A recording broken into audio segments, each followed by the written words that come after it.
Donc, Orot HaTshuva, chapitre 14, Piska 3, troisième paragraphe. Keshebaim lashuv b'tshuva. צריכים לדעת שאין שום מניעה בדבר. אפילו אותם כ"ד הדברים המעכבים את התשובה, תכף כשמבקשים ובאים לשוב עליהם, שוב אינם מעכבים. ואין לבטל שום נטייה של תשובה, לא קטנה שבקטנות, מפני שפלותה, לומר שאין הרעיון הקטן ראוי לפי מידתו שאדם משער את עצמו, ולא את הרעיון היותר גדול, לומר שהוא גבוה יותר מערכו. כי הכל עולה ומצטרף ביחד לקומה שלמה, בעולם מלא של תשובה שהוא יקר, גדול וקדום מכל העולמות האחרים. Donc, כשבאים לשוב בתשובה, lorsqu'on en vient à faire teshuva, il faut savoir que rien ne peut réaliser une entrave à cette démarche.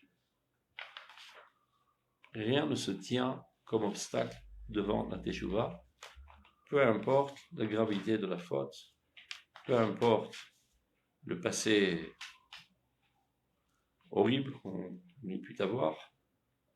Dès qu'on décide de faire teshuva, tous les barrages tombent devant la teshuva.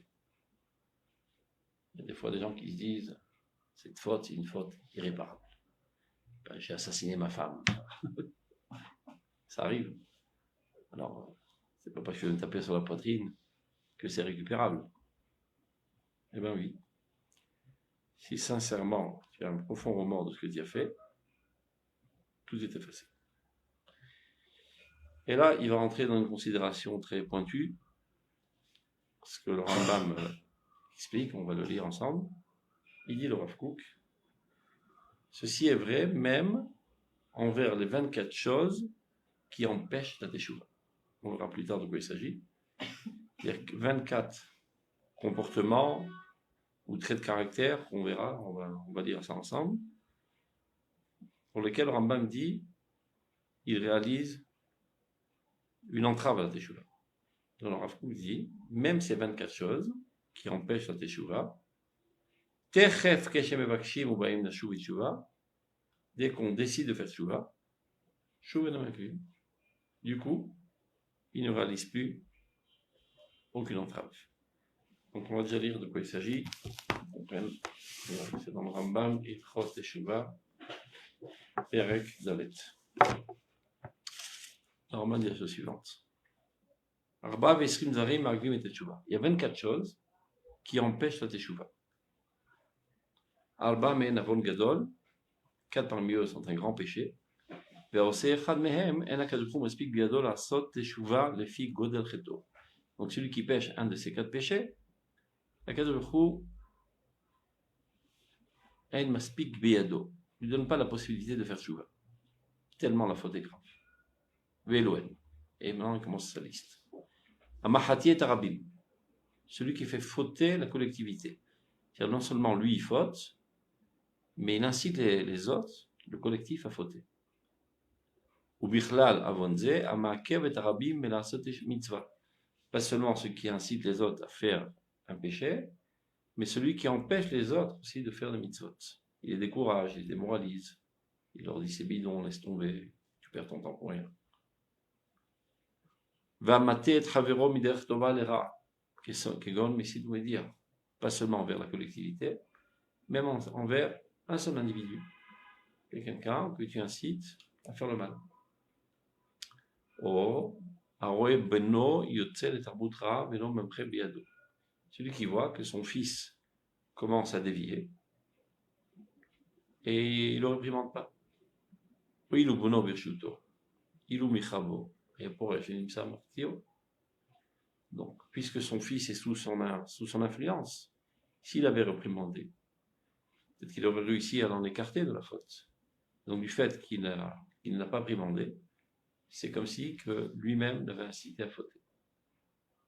ou bichlal avonze, c'est-à-dire y compris dans cette faute, kol she'efshar biyado limchot b'achirim ben yachid ben rabim velo micha ela yinechem b'kishlam. Tout celui qui a une influence sur une tierce personne ou bien sur un groupe et qui les voit fauter et qui ne les réprimande pas, il les laisse fauter, ben, il est compris aussi dans cette faute gravissime. C'est pas seulement sur ton fils c'est un exemple.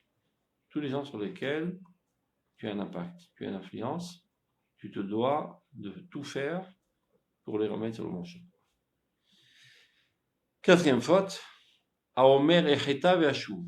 Celui qui dit, toi Dieu, il est miséricordieux. Alors on va faire un kiff, on va fauter, et après on demandera pardon. Ça veut dire, celui qui a fauté et qui après coup a des remords, ça c'est la démarche normale de la tchouva. Mais ça, il s'agit de quelqu'un qui programme par avance de fauter et après de demander pardon. Omer echeta ve'ashu, ou bichalzer, Omer echeta ve'yom kippour mechaper. On a d'autres qui dit tov. Fautons toute l'année et viendra Yom Kippour, on sera de toute manière pardonné. Donc ça, c'est les 4 premières fautes. Ou mehen, maintenant, une autre flopée de fautes, 5 fautes. Chamisha dvarim an-no'alim darkei hatshuva bifnei oseh. Il y a 5 choses qui verrouillent les chemins de la tchouva devant les fauteurs. L'Ilouhen, Aporesh Menatzibur, celui qui s'écarte de la collectivité. Les fiches bisvan chez Yasut Teshuva, l'Oyemen, car si la collectivité prend des nouvelles dispositions de corriger son comportement, lui n'étant pas avec la collectivité, eh ben, il n'en sera pas influencé, il restera dans sa faute. Je suis en train de lire pour les retardataires le Rambam. Le Rav Kook vient de nous expliquer que rien ne réalise un obstacle à la teshuva. Peu importe la gravité de la faute, dès que l'homme décide de faire teshuva, tous les entraves tombent, y compris les 24 péchés que le Rambam a comptés et les considérant comme des entraves. Le Rambam dit qu'il y a 24 choses qui empêchent la teshuva. Donc on est en train de lire les 24 choses pour savoir de quoi il s'agit. Et après on va comprendre comme le Rav Kook dit que malgré tout, on peut aussi les surmonter. Donc on en est au 5e. C'est celui qui s'écarte de la collectivité. Donc quand le collectif progresse, lui il est écarté d'eux, donc il ne risque pas de s'améliorer. 6e faute, Acholek adivre chachamim. Celui qui ose contredire les chachamim. Les fiches machlokto, vraiment les proches mehen. Donc étant en controverse avec eux, donc il s'en écarte. Donc il ne donc il ne peut pas subir l'influence de ces rabbins. Et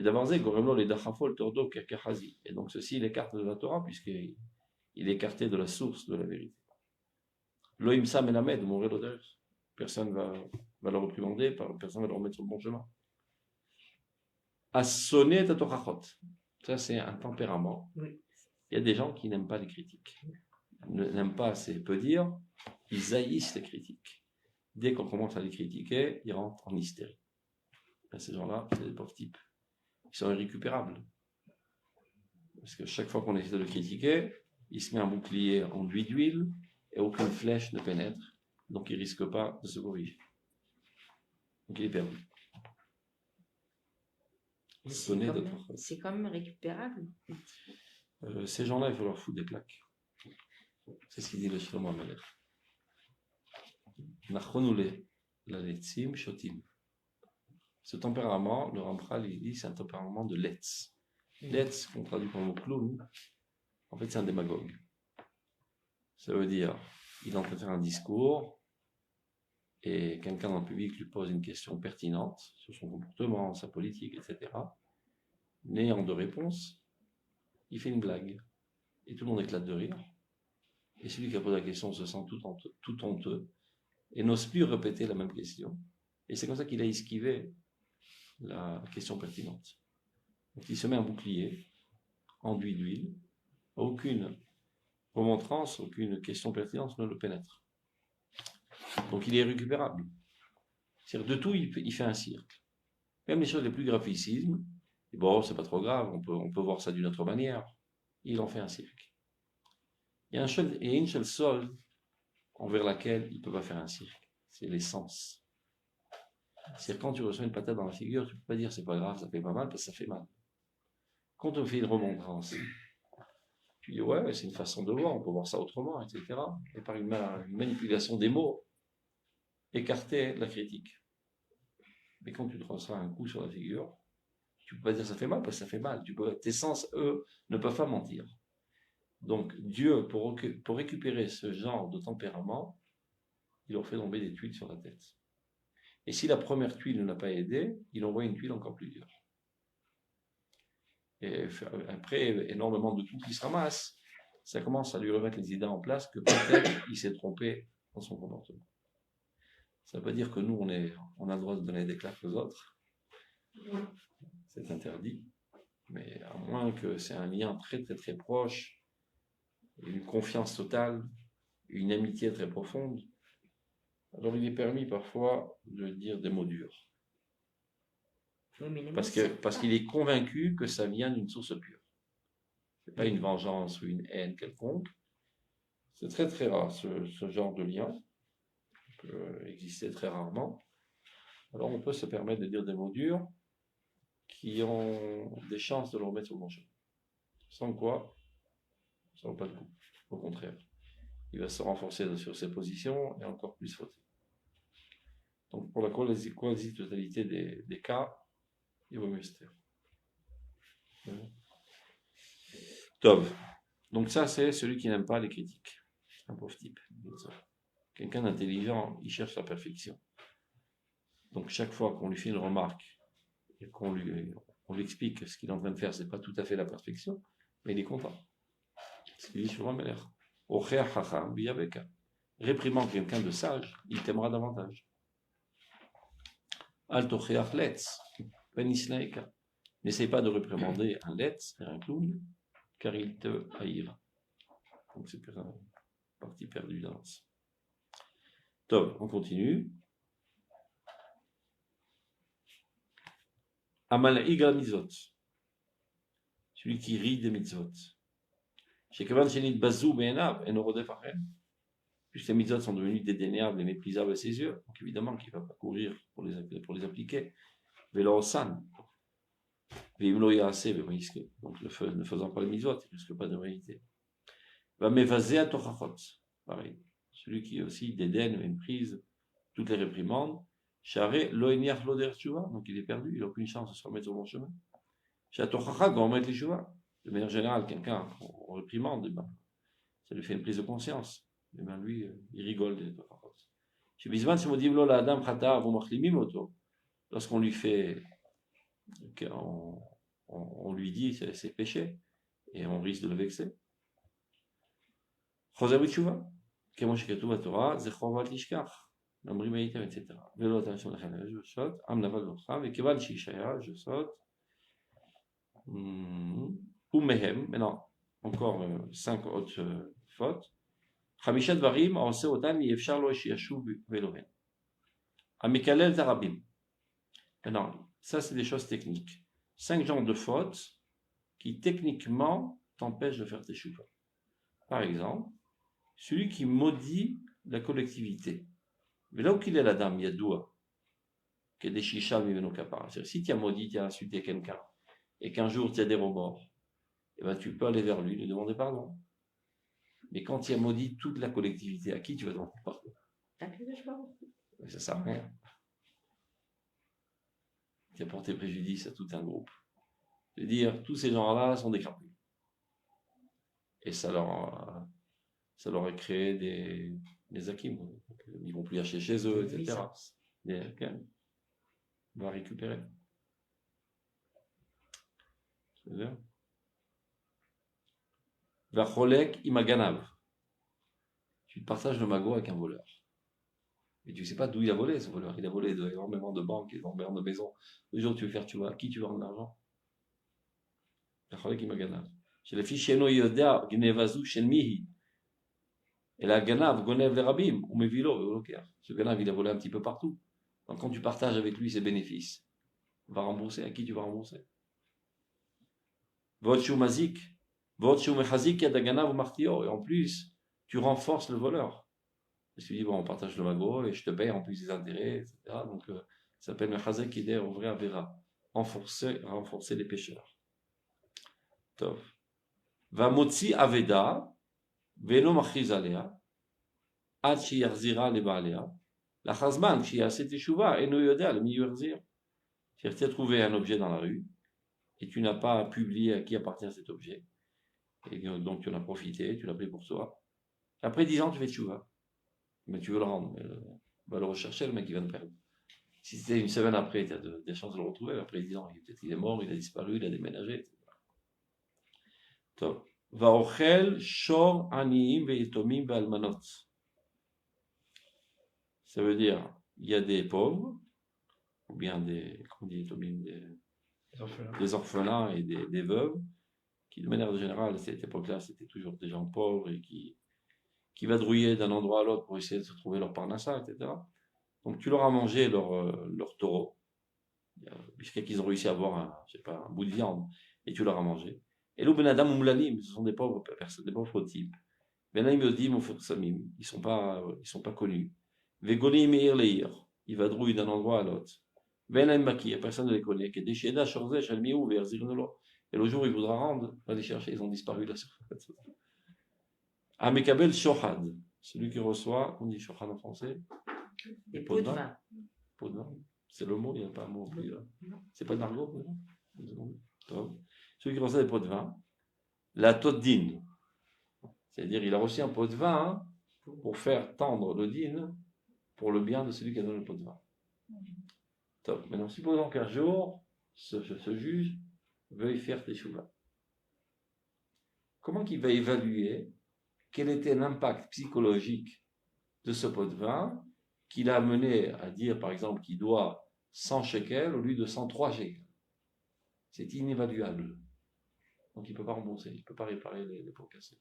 Alors comme il ne peut pas réparer, il ne peut jamais faire teshuva. C'est ce qu'il dit le Rambam. C'est-à-dire, techniquement parlant, tu as un problème. Alors il fait quoi ça? On verra. C'est bon. Bon, il n'a qu'à donner plus, etc.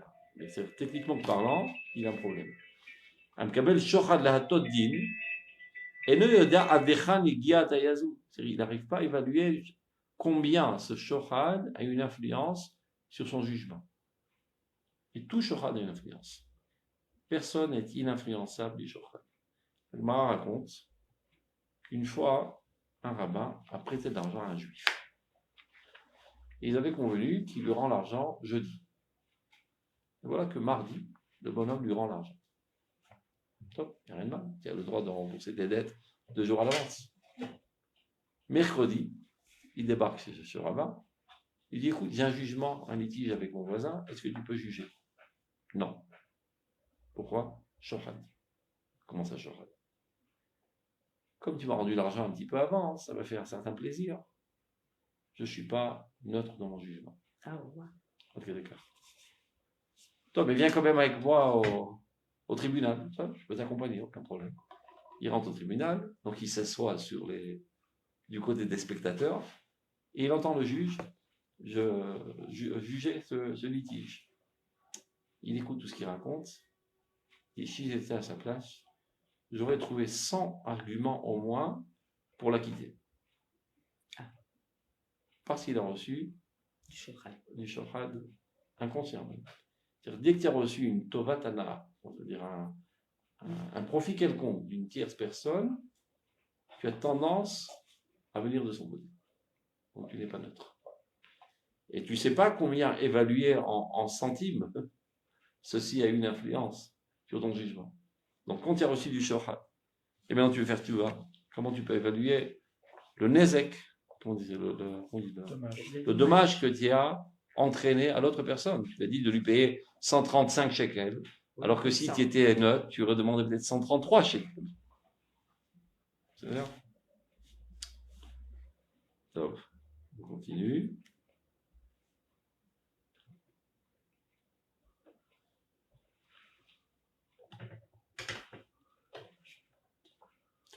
Oumel Khamishat Varim. Maintenant, le 5e groupe, il y a 5 choses. Donc c'est intéressant comment le Rambam il formule. Des fois il dit l'opotrim lo sharet tshuva, des fois el cheskato, des fois il dit, c'est très médouillac, c'est pas par hasard qu'il change de formule. Aose otam en cheskato, c'est-à-dire chazaka, on dit chazaka, je sais pas comment on dit ça en français. J'ai jamais trouvé la traduction. Il y a non, c'est au contraire. Chazaka, c'est une présomption, présupposition, un truc comme ça. Présomption. Hein? Présomption. Présomption. C'est-à-dire, a priori, ça serait comme ça.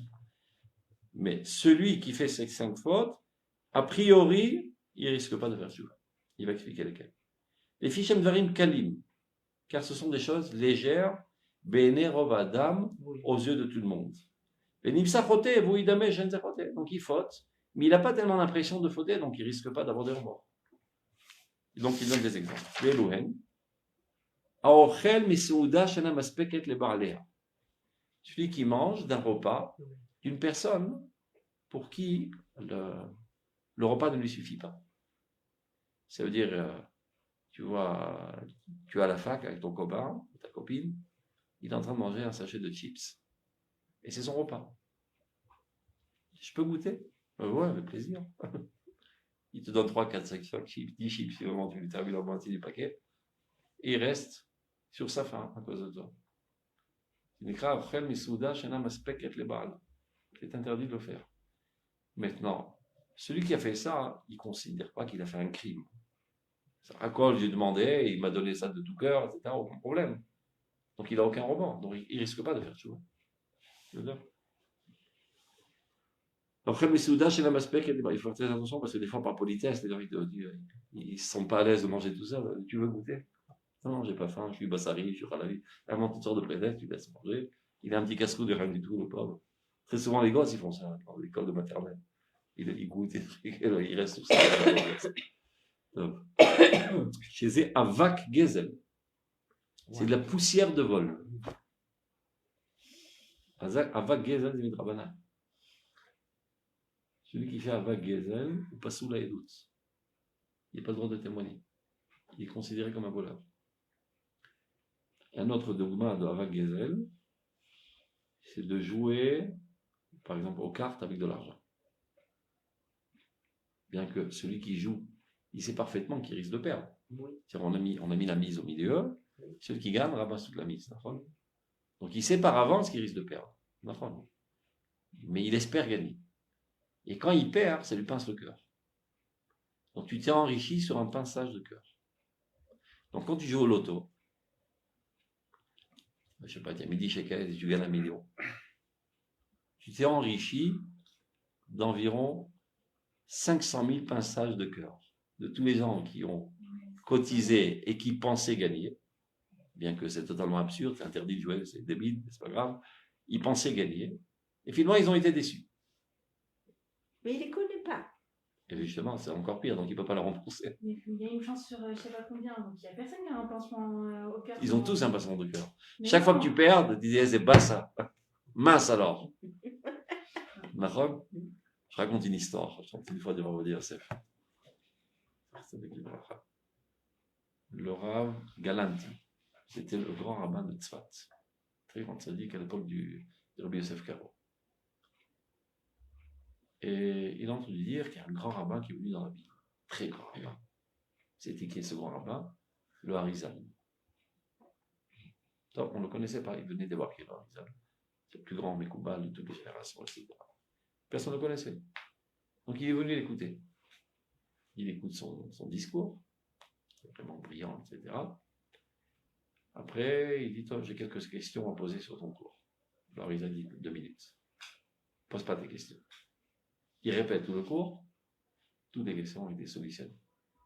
Donc il a compris qu'il a affaire à un géant de l'histoire, qui lit les pensées et qui répond déjà aux questions. Alors, si c'est comme ça, il le prend dans le coin. Il dit, toi, j'ai compris qui tu es. Est-ce que tu peux, s'il te plaît, voir sur mon visage si j'ai des péchés? Ça s'appelle Chochmat Apanim, la sagesse de la lecture du visage. Il y a des grands Mekoubalim, tu te tiens devant eux, tu es totalement transparent. Ils savent exactement où tu en es du point de vue religieux, etc.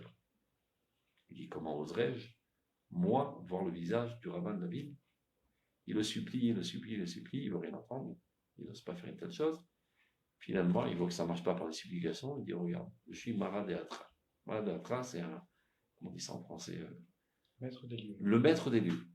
Et il a une certaine vigueur, le maître des lieux. Je t'ordonne de le faire. Donc, si c'est comme ça, il regarde, il devient tout blême, le Rizal. Mais qu'est-ce qui t'arrive? Gezel. Oh, ouais. Gezel. Moi, Gezel? Oui, Gezel. Gezel, c'est du vol. Maintenant, ce Rav Galanti, qui était un très grand sadique, il ne voulait pas recevoir de paye de la Kéhéla pour être rabbin, pour penser la Torah avec l'argent. Et donc, il avait une usine de laquelle il était mis de parnasse, il gagnait son pain. C'était une usine de broderie. Il employait une sorte d'hommes et de femmes qui faisaient de la broderie. Donc, il a entendu ça, il a eu le problème, il court à l'usine, il réunit tous les employés, il prend un seau de louis d'or, il verse ça sur la table. Que celui qui pense que je lui dois l'argent, qui vient le prendre. Tout le monde se sent tout timide et rougit, c'est ma pitome, le Rav est un grand sadique, il nous paye bien plus qu'il faut, il est très galant avec nous, etc., etc. Il insiste, il voit que ça ne marche pas.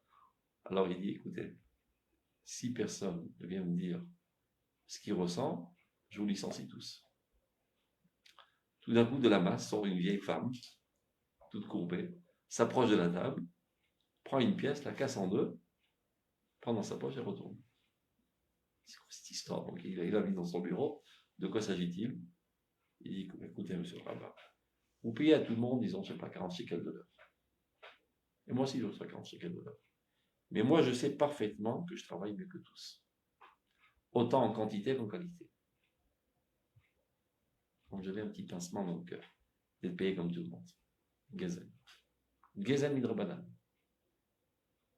Donc il a remboursé, même il a donné plus qu'il en fallait, etc. Il revient sur la Rizal, tout propre. C'est pas possible, ça. Parce qu'alors, tu peux plus être patron. Ah oui, si la personne. Tu fais attention de payer les gens comme il faut et qu'ils soient. Mais même, tu auras toujours quelqu'un qui va te dire. Il y a pas mal de nafkamina dans cette histoire. Par exemple, quand tu fais du marchandage. Oui, voilà. Tu vas acheter un pantalon, combien que ça coûte? 200 shekels. Là, 150, le truc.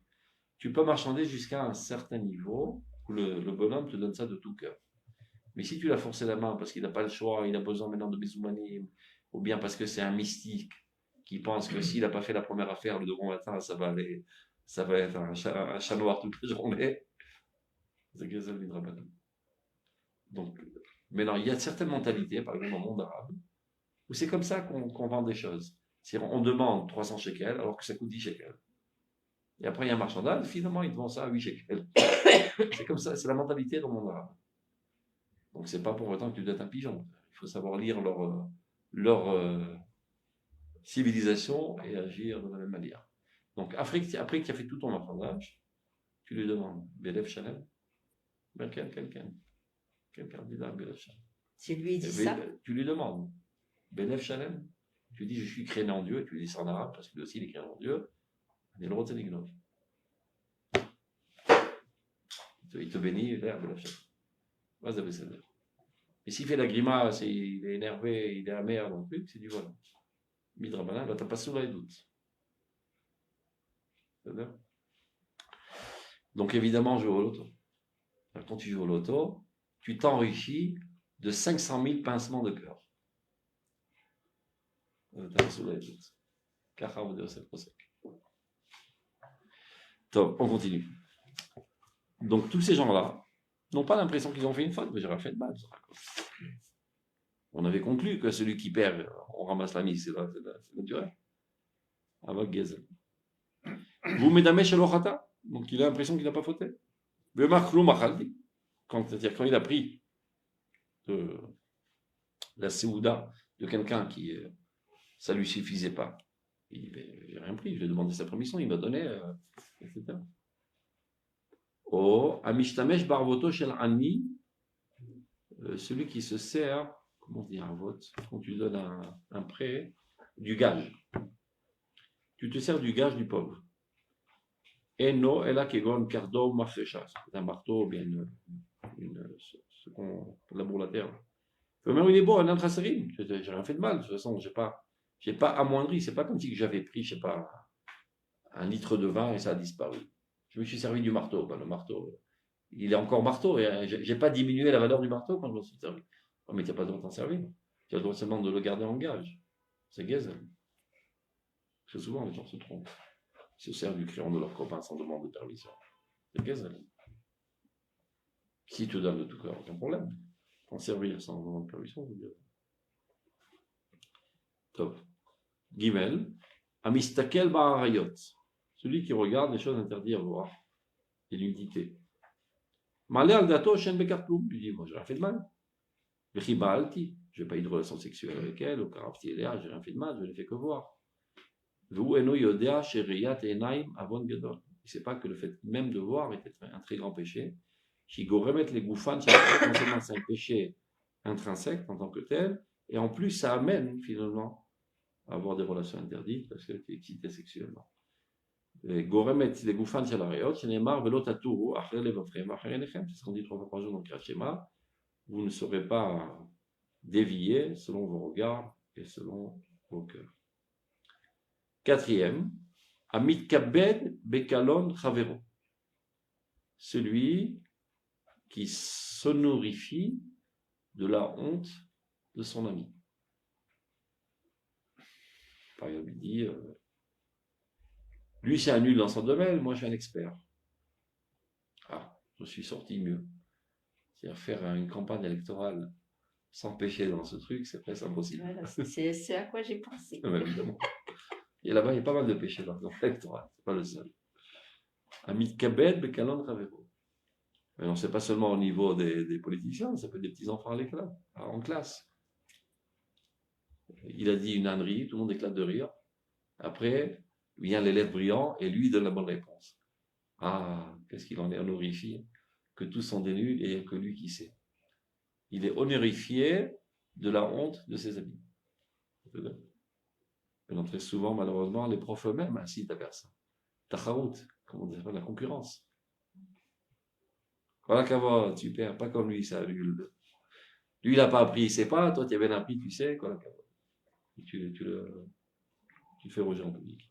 Donc, Amit Kabed de Kalon Chavero, Omer Bilibo, Shenochata, il a l'impression qu'il n'a pas fauté. Les fichiers Chavero Omen, tant plus que parfois, son ami ne se trouve même pas dans la classe. Ça, lui dit, ce bonhomme, c'est un nul, il ne comprend rien en sécurité, moi je suis très fort. Il n'est même pas dans la salle. C'est-à-dire, tu te mets en évidence au détriment des autres. Les fichiers Chavero Metcham, Velo Egia Lobosh, il n'a même pas été blessé puisqu'il n'était même pas présent. Velo Bisho, et là, Arach Ma'asavatovim, Chormato, les Moul Maaseh Chavero. Il a fait que comparer sa plus-value relativement à la nullité de son copain. Au chachmato, sa sagesse. Tout ça pour bien démontrer au peuple, aux autres, que lui est plus fort, il est meilleur. Achoshed Beksherim. Celui qui suspecte. Beksherim. Il y a quelqu'un qui est cachère. Il va savoir, nul et propre, sans aucun doute que lui aussi, il a mis la main dans la poche, etc. C'est-à-dire de remettre en doute l'honnêteté de notre personne. Achoshet Chérim, Omer Belibo, chez Nochata. Les fichous Omer, Ma Sitilo. Je lui ai rien fait de mal. Sham et la Chacha, je ne fais que remettre en doute. Je n'ai pas dit que sans aucun doute, c'est un voleur. Je veux savoir, peut-être qu'il n'est pas tout à fait propre, etc. Shema Asa ou Shelo Asa. Bueno Yeda Shezer Avon. Il ne sait pas que c'est un grand péché. Chez Messi, Madame Kacher Bedato, qui bat la vera. C'est quelqu'un qui est caché. Et à ses yeux, il le considère comme un fauteur. Oumen, et là c'est la dernière liste, Hamisha Dvarim, 5 dernières lignes, Aoseotam, Mimashech Acharem, Tamid, Vekashem, Nifrosh Behem. C'est 5 genres de fautes dans lesquels tu développes une addiction. Les Firat Saïch Adam, Lizaer, Mehen, Shema, Idabek, Behen, Ven Kulam, Derot, Raot, Beot. Ce sont des mauvais traits de caractère. Velohen. Rechilut. Colportage. Rechilut, ce n'est pas du Lachonara. C'est de raconter la vie des autres. Tu sais, il a acheté une bagnole. Ah, il a acheté une nouvelle maison. Et hier, je l'ai vu avec un nouveau costume. Mais tu as fini de t'occuper des autres. Arrête de faire du racontage constant. D'ailleurs, dans les journaux et dans tous les sites, il y a Atar Rechilut. Il y a une rubrique de Rechilut. Comme ça s'appelle Rechilut. Du colportage. J'ai pas compris. Celui qui fait ça, il peut pas faire, tu vois. C'est une addiction qui se développe et tu en sors plus de cela. C'est pas que c'est interdit de faire tchouva, on ne te laisse pas faire tchouva. Tu auras du mal à t'en sortir tellement tu as développé une addiction dans ce domaine. Oui, parce qu'il y a sous-entendu une envie par rapport à ça. Ouais, et très souvent, finalement, ça éclabousse. Ça éclabousse dans ton domaine. Et des fois, ça peut porter préjudice. Je dis, hier, j'ai été invité chez eux, c'était très bon et c'était très copieux. Ah bon, ben moi aussi, je vais me faire inviter chez lui. Et 100 personnes ne vont débarquer chez lui. Et tu peux pas dire que c'était pas bon du tout non plus. Voilà. C'est du lâche-là. Tu peux porter préjudice à force de raconter des histoires. Sauf. Lachonara, évidemment, médisance. Baal Chema, celui qui est coléreux, à chaque chose il explose. Ou Baal Marchavara, celui qui a des pensées négatives, il voit toujours, il est morbide, il voit toujours ça de travers, il l'interprète toujours dans le mal. Va mitraber la racha, celui qui a tendance à s'unir au Rechaïm. Il sent bien en communauté, en société des Rechaïm. Sans aucun doute, il en sera influencé. Il faut s'écarter des Rechaïm. Et je me suis dit, moi, je ne suis pas influençable, naturel. Tout être humain est influençable. S'il n'y a pas le choix, tu le fais, mais altisome, ne prends pas l'initiative d'aller t'accoler au Rechaïm. Il n'y a pas le choix. Tu es au boulot et celui qui est à côté, c'est une nouille. Mitraber la racha, il apprend de ses comportements. Venir shamim belibo, ils sont gravés dans son cœur. Ou Shama Shlomo, c'est ce que dit Shlomo Meller, Vero'e Kesilim, Yaroa. Ro'e, c'est un berger.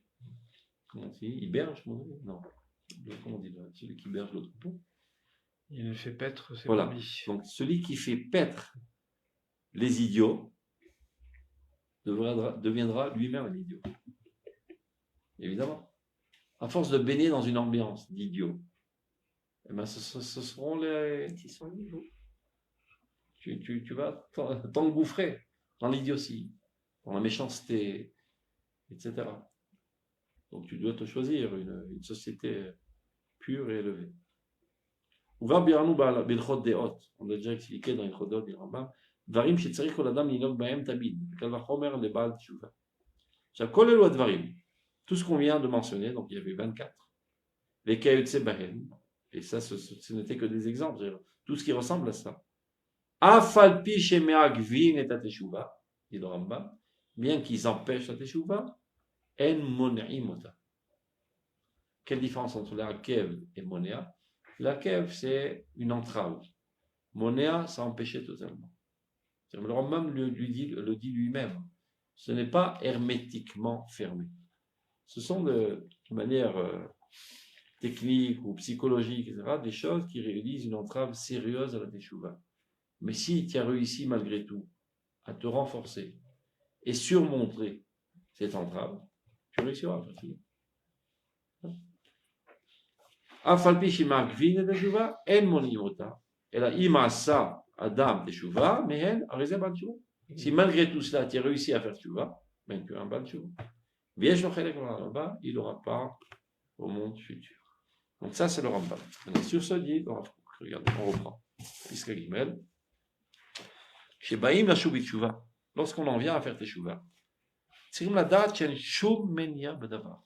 il n'y a aucun empêchement à la teshuva. Rien ne peut réaliser un obstacle total à la teshuva. Même les 24 choses, qui réalisent une entrave à la teshuva, et ça c'est la différence de Rav Kook avec le Rambam. Le Rambam il dit, s'il a fait teshuva, c'est considéré comme une teshuva. Le Rav Kook, il dit plus encore. Dès qu'on veut faire tchouva, il n'y a plus d'entrave. L'entrave a disparu. Je crois que c'est le Baal Shem Tov qui raconte une histoire comme ça, pour exprimer le même concept. C'est le roi et pour vérifier l'intensité de l'amour de ses sujets envers lui, qui veut venir à sa rencontre. Donc, autour de son palais, il met des murailles très très très hautes, des bêtes féroces, des feux ardents, des fosses avec des crocodiles, etc., etc. Donc les gens ne sont pas tellement motivés à aller chez le roi avec tous ces entraves. Mais il y a quelqu'un qui est tellement amoureux du roi, alors il rentre dans le feu. Et dès qu'il rentre dans le feu a disparu. Dès qu'il saute dans le lac avec les crocodiles, il n'y a plus de crocodiles. Tout était en fait de la prédigitation. C'est ce qu'on dit. C'est une impression d'entrave. Mais dès que tu décides de rentrer dans le feu disparaît. Donc, quand tu es très amoureux de Dieu et que tu veux sincèrement retourner à Dieu, tout ce qui te paraît comme une montagne inaccessible disparaît. תכף שמחליטים לעשות תשובה. כשמבקשים ובאים לשוב עליהם, שוב אינם מגבים. Il n'y a plus d'entrave. Il s'avère que tout était imagination. Ça, c'est la première partie de la Pisca. Deuxième partie, c'est pas seulement au niveau de la tchouva, il faut savoir, dans tous les domaines de la vie, c'est comme ça. Très souvent, les gens sont effrayés devant les problèmes. Ils lèvent les bras, ils désespèrent. On l'a appris dans Sefer Shemot, lorsque le peuple d'Israël se trouvait devant la mer, et les Égyptiens derrière, et à gauche et à droite des bêtes féroces. Ils ont commencé à pleurer. Il y avait un bonhomme parmi eux, il s'appelait Nachshon ben Aminadav. Il dit, moi je ne fais pas de compte. Lui, il a dit qu'on sort d'Égypte en Israël, j'y vais. Il est rentré dans l'eau. Il a commencé à avancer dans l'eau. Il avance. Baoumaïm nafesh. Lorsque l'eau est arrivée au niveau de ses narines, c'est-à-dire qu'il ne pouvait plus respirer, la mer s'est ouverte. On ne raconte pas par hasard cette histoire, pour nous apprendre comment appréhender la vie de manière générale. Tous les plus gros problèmes de la vie, très souvent, ce sont seulement des perceptions imaginaires des problèmes. On a tendance à hypertrophier les problèmes et tomber devant. Quand tu attrapes le taureau par les cornes et tu décides de le gagner, tu le gagnes. Il faut se jeter à l'eau. Il faut persévérer. Aucun problème est irrésolvable. Et rien est une véritable cause pour se désespérer dans la vie. Il faut toujours prendre l'avant et foncer. Et quand tu fonces, tu reçois une double aide d'Akadosh Baruch Hu, et la mer s'ouvre devant toi. Tous les problèmes disparaissent. Donc c'est vrai dans tous les domaines de la vie, à plus de raison dans le domaine de la tchouva. Je suis tellement sale, tellement pourri jusqu'à l'os, aucune chance. Il n'y a pas aucune chance. Dès que tu décides, c'est réalisable.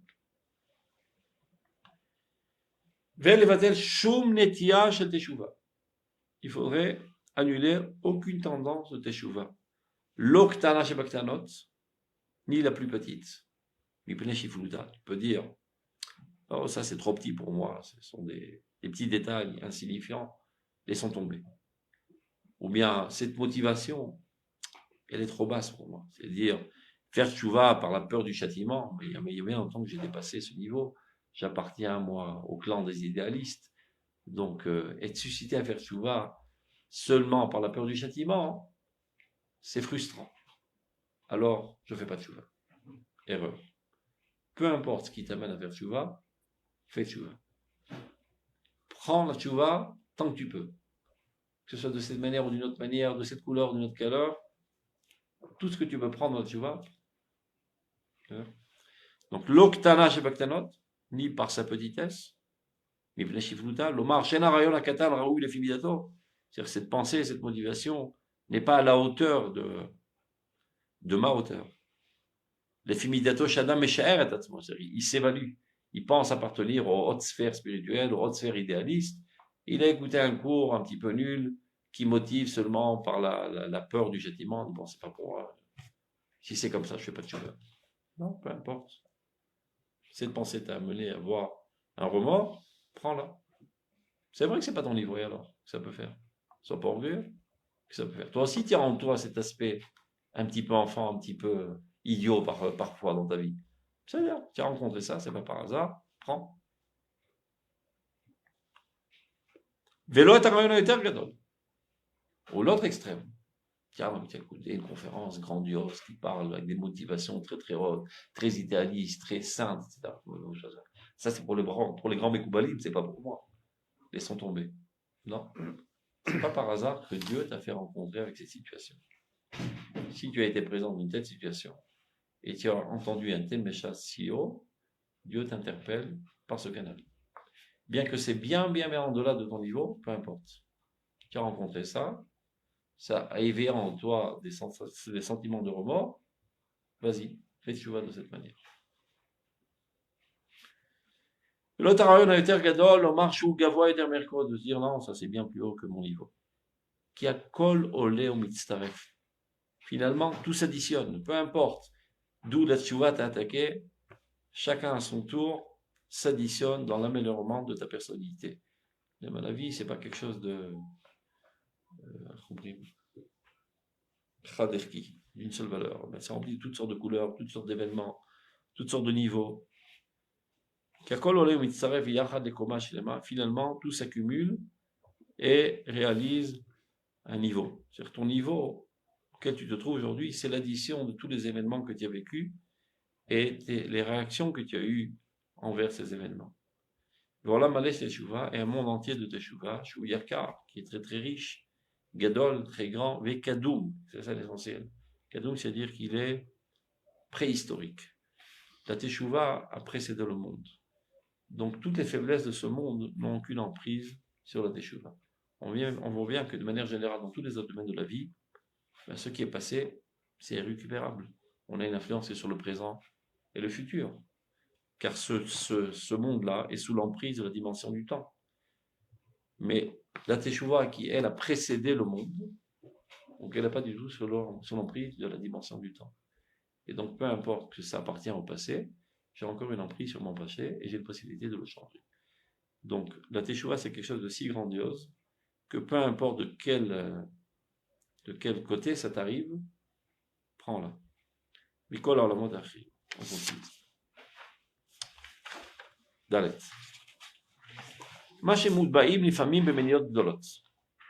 Parfois, il y a des empêchements à la tchouva très grands.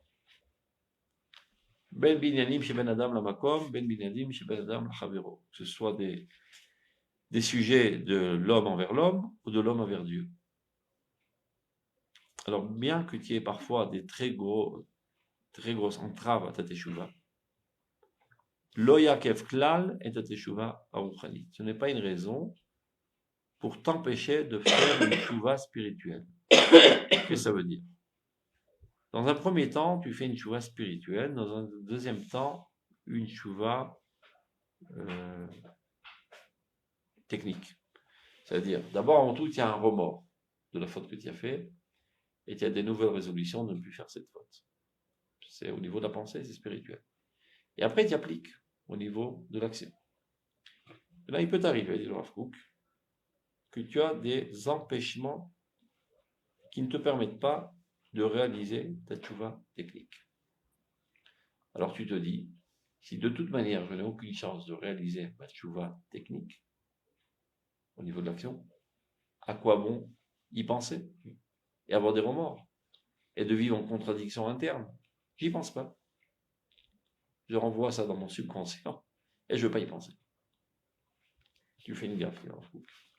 C'est pas parce que tu n'es pas capable pour l'instant de mettre ça au niveau de l'action que tu dois aussi t'empêcher de profiter de la lumière de la Teshuvah et de t'en enrichir. Il est. Dès qu'on décide de retourner vers Dieu, eh bien on retourne. Et peu importe la situation dans laquelle on se trouve. Et suite à cela, tu vas être totalement rénové. Tu seras une nouvelle créature.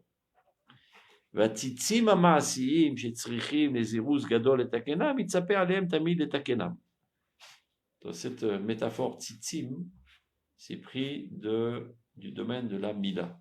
Lorsqu'on fait le brit mila, on doit couper, et des fois il reste des petits filaments qui ne sont pas me'agvim la halacha, Ça veut dire la Mila, mais c'est pas Mehuda. Donc il faut terminer, faire des fignolements, dire le fignolement. Alors regardez là le rapport que le Rav Kook fait. La tchouva essentielle, c'est au niveau de la pensée. Maintenant, il reste des petits fignolements. C'est la mise en pratique. Vous avez compris? Ça veut dire la révolution de la pensée, c'est ça la véritable métamorphose de ta personnalité. Maintenant, suite à cette révolution de pensée, sans aucun doute, à longue ou courte échéance, ça t'amènera finalement à un changement au niveau de la pratique. Donc, c'est pas parce que pour l'instant, il y a un empêchement quelconque au niveau de la pratique que tu vas étouffer la tchouva essentielle, qui est la tchouva au niveau de la pensée. C'est-à-dire? Donc, il dit, Atitzim Amaasim, les derniers fignolements au niveau de l'action. Chez Tzrichim les Zeruz Gadol, qui demandent énormément d'efforts, il s'appelle Aleem Tamid et Teklam. Et bien qu'il espère constamment de le réparer. Pour l'instant, j'ai eu une tchouva très sincère au niveau de la pensée. Je n'ai pas encore réussi à traduire ça au niveau de l'action. Je prie Dieu, j'espère très fortement un beau jour pouvoir réparer. Et maintenant, du fait qu'il sait qu'il n'a pas encore réparé au niveau de l'action, il se sent diminué, il se sent honteux. Et donc, ça l'amène à une certaine modestie de personnalité, sachant qu'il a en lui pas mal de saleté à nettoyer encore. Tout le temps qu'il n'a pas réparé au niveau de l'action, ben, il se sent rabaissé, il se sent intimidé, il se sent honteux, et ça lui donne de la modestie. Et qu'il désire constamment les tikkun hashalem, la réparation totale, c'est-à-dire aussi au niveau de l'action. Maintenant, de quoi s'agit-il? Ça peut être des empêchements techniques ou des empêchements psychologiques. Par exemple, j'ai volé $100,000 et j'ai dilapidé tout l'argent. Maintenant, j'ai des remords et je veux lui rembourser. Mais j'ai pas $100,000. Je n'ai pas 3 centimes dans la poche. Je veux dire, à quoi bon avoir des remords et lui demander pardon, etc., si de toute manière, je ne peux pas lui rembourser. C'est deux choses différentes. D'abord, tu as des remords envers Dieu d'avoir fauté. Va lui demander pardon. Et tu le promets que tu feras de tous tes efforts pour lui rembourser. Pas qu'il t'échelonne ça en 10 ans s'il faut. Et tu le rembourseras jusqu'au dernier centime. Ou bien psychologique. J'ai vexé quelqu'un en public. Maintenant, pour me faire pardonner, il ne suffit pas de lui dire pardon. Je dois me remettre exactement dans la même situation, dans le même public, et de lui demander pardon en public. Je n'ai pas la force de caractère de le faire. Je vais m'évanouir à faire un truc pareil. J'ai des remords, j'ai très honte.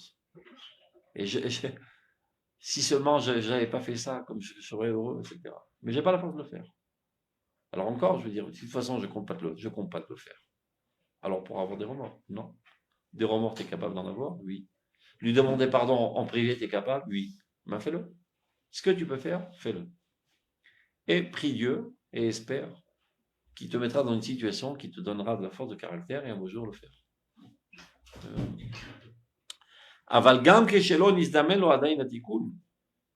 Même qu'il n'est pas arrivé à cette situation dans laquelle il peut réparer techniquement au niveau de l'action, ben mitzad meniot, ritzoniot, mitzad meniot, pnimiot, que ce soit des empêchements extérieurs, c'est-à-dire techniques, comme l'argent que j'ai pas de quoi rembourser, ou mitzad meniot, pnimiot, des empêchements intérieurs, c'est psychologique. Ça veut dire, sha'adain en ritzonot takif kolkar. Ma volonté n'est pas encore assez forte pour m'amener à l'action. Ben, qu'est-ce qu'il faut faire? Renforcer la volonté. C'est-à-dire, l'action est le fruit de l'intensité de ta volonté. Le fait que tu n'es pas capable de le faire, c'est parce que tu as une volonté maintenant seulement de 50. Il faut le faire arriver à 100. Le jour où elle arrivera à 100, ça fera bouger tes membres et tu le feras. Donc, au contraire, plus tu y penses, plus tu as de remords, plus tu es dégoûté de la faute, plus cela intensifie ta volonté et plus cela te donnera finalement la capacité de le faire. Donc, ne t'empêche pas d'avoir une tchouva spirituelle, sans quoi tu n'y arriveras jamais à la tchouva au niveau de l'action. Oui. L'écosystème où on est peut être aussi un empêchement. L'écosystème C'est quoi l'écosystème? Social. Les gens, où on est entouré de gens négatifs. Ouais, évidemment, parce que tu as la risée, tu as honte de bien te comporter. Donc c'est pour ça que le Rambam il t'a dit, écarte-toi d'eux, pour être libéré des influences néfastes de la société. Ça ne veut pas dire que tu dois vivre comme comment on appelle ça qui est évident.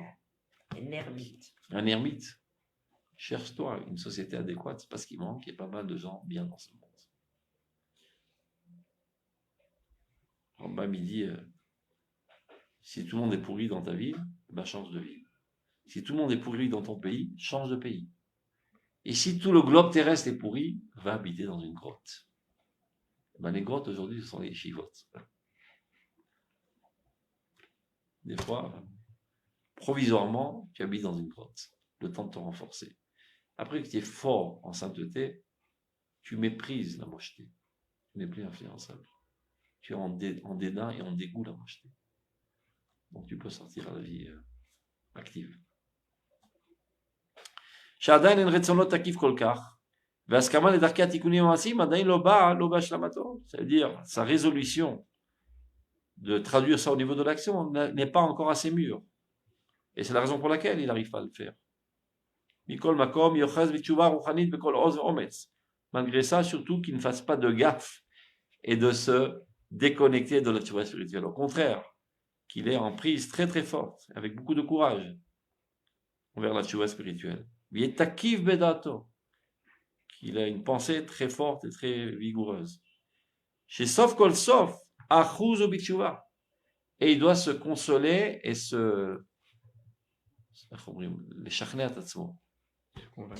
convaincre qu'il est Baal Tshuva. Qu'il ne se dise pas, non, je ne suis pas un Baal Tshuva parce que je n'ai pas réparé techniquement. Non. Où je me trouve dans mes aspirations. Mes aspirations, c'est ma personnalité. J'appartiens à cette sphère. Techniquement, je n'y suis pas encore, mais j'appartiens déjà à cette sphère. Ani Baal Tshuva. C'est Sof Kol Sof, achuz ou b'tshuva. Qui se convainc, et ce n'est pas seulement pour se convaincre, parce que c'est vrai, qu'il saisit la teshuva. Chez Inyan Yakar Mikol Mashawalam, qui est la chose la plus chère de tout ce qui existe dans ce monde. Évidemment, Yarbe Betorah, qu'il étudie beaucoup la Torah, Bemidot Tovot, qui répare ses vertus, Bechorma, Chorma, c'est-à-dire cogiter, réfléchir. Parce que la Torah, c'est pas seulement d'accumuler des connaissances, c'est de déduire des choses, d'induire des choses, de développer des choses. Et ça se fait de manière personnelle dans ta cervelle, ça, Chorma. Ou bien Nagay Shirad, des comportements de droiture. Et dans tout ce qu'il peut. Vishpor Sicho Bitfila, et qui déverse son cœur dans la tfila devant Dieu, qu'il implore Dieu, qui l'aide à sortir de la galère. Et arriver finalement à concrétiser ça au niveau de l'action. Ishpor Sicho et Bitfila, devant son créateur, l'otzi à la poêle et trelke teshuva shadain lo yetsu la poêle, de mettre à l'œuvre les parties de la teshuva qui n'a pas encore réussi à mettre à l'œuvre. Ba'avur atzmo, d'abord en tout pour lui, parce qu'il est infecté, tant qu'il faute, il est infecté. Ba'avur klal Israël, une motivation encore plus haute, il le fait pour klal Israël, parce qu'il sait que chaque fois qu'il faute, il infecte la collectivité du peuple d'Israël, il amène des malheurs sur le peuple d'Israël. Ou be'at kol ha'olam kulo, et pour le monde entier, parce qu'il y a une responsabilité collective universelle. Chaque fois que tu fautes, vu que tout le monde ne réalise qu'un seul organisme, en fait, tu t'injectes un poison qui se propage dans tout l'univers. Ou be'ad atikun achlali shel hashekhinah, et pour le dévoilement de la Shrina, de la divinité dans ce monde. Or Hashem Ba'olam, qui est la lumière de Dieu dans ce monde. Shieh betachlit hashlemut, pour que tout apparaisse dans toute sa perfection. Vishtokek, et qu'il désire, chez kol haneshamot yehena metukanot, pas seulement lui, que toutes les âmes soient réparées. Venenot visiv Shrina, et qu'elles puissent profiter de la splendeur du rayonnement de la Shrina. La kol isbehu tov, et que tous soient rassasiés de bonté, vishifat rayim, et d'une abondance de vie. Tov, on va aller par aujourd'hui.